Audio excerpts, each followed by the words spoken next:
Hi friends, good morning. Knowledge today topic వచ్చేసి current affairs అనమాట.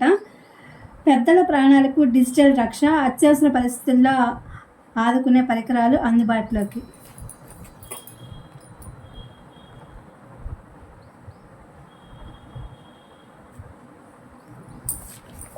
Trump సుంకాలు అర్థం లేనివి, అమెరికా తీరుతో ప్రపంచం ఆర్థిక రంగానికి చేటు. దిగుమతులపై సుంకాలు తగ్గించుకోవడం భారత్కు మేలే.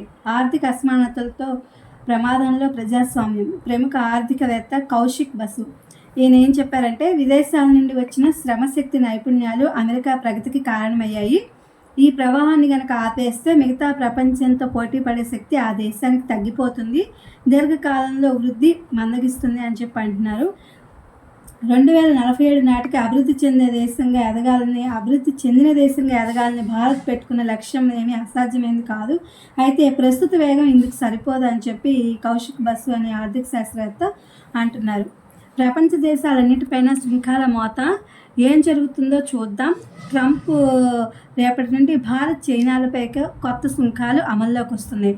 విజయవాడ బైపాస్కు సీఎం చంద్రబాబు నాయుడు గారు పచ్చజెండా. ముందుగా అనుకున్న ప్రకారమే జూన్ ఆఖరుకు రాకపోకలు, తర్వాత 4 చోట్ల అండర్ పాస్ల నిర్మాణము. రాజధానిలో కార్యకలాపాలు ప్రారంభమైన నేపథ్యంలో నిర్ణయం.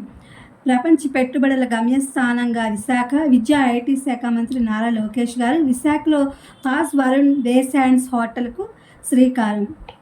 అంటే ఈ యొక్క హోటల్ని అక్కడ స్థాపిస్తారు. దీనివల్ల చాలామందికి ఉద్యోగ అవకాశాలు ఉంటాయి అని అక్కడ చెప్పడం జరిగిందనమాట. విశాఖలో దాడి చేస్తే అమెరికాను తీవ్రంగా దెబ్బతీస్తాం. ఇరాన్ సుప్రీం నేత ఖమేనీ హెచ్చరిక.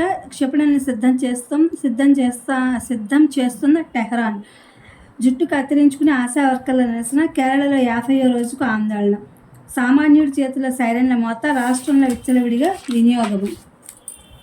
జలంధర్లో చదువు, విశాఖలో పట్ట. సరికొత్త అవకాశాలు కల్పించేందుకు జాతీయ విద్యా విధానం, విశ్వవిద్యాలయాల ఒప్పందానికి మార్గం సుగమనం. శాస్త్రవేత్తలను తయారు చేసేందుకు కృషి. తిరుపతి ఐసర్ డైరెక్టర్ ఎస్ భట్టాచార్య ప్రవేశ పరీక్షకు దరఖాస్తుల ఆహ్వానం. వాట్సాప్లో ఇంటర్మీడియట్ ఫలితాలు. జాతీయ రహదారుల్లో టోల్ పెంపు. కార్లకు కిలోమీటర్కు 5 పైసలు, బస్సు లారీలకు కిలోమీటర్కు 18 నుంచి 34 పైసల వరకు, నెలవారీ పాసులకు 10 రూపాయలు పెంపు. కాశ్మీర్కు తొలి వందే భారత్ 19న ప్రారంభించనున్న పీఎం మోదీ గారు. 38 సొరంగాలు, 927 వంతెనలు దాటుతూ ప్రయాణం. ఇది ఫ్రెండ్స్ ఇవాల్టి కరెంట్ అఫైర్స్. ఇది DSC and other competitive exams వాళ్ళకి ఉపయోగపడుతుందని చెప్పనుకుంటున్నాను. Please my channel like, share, subscribe and comment. Thank you for watching. Thank you for support.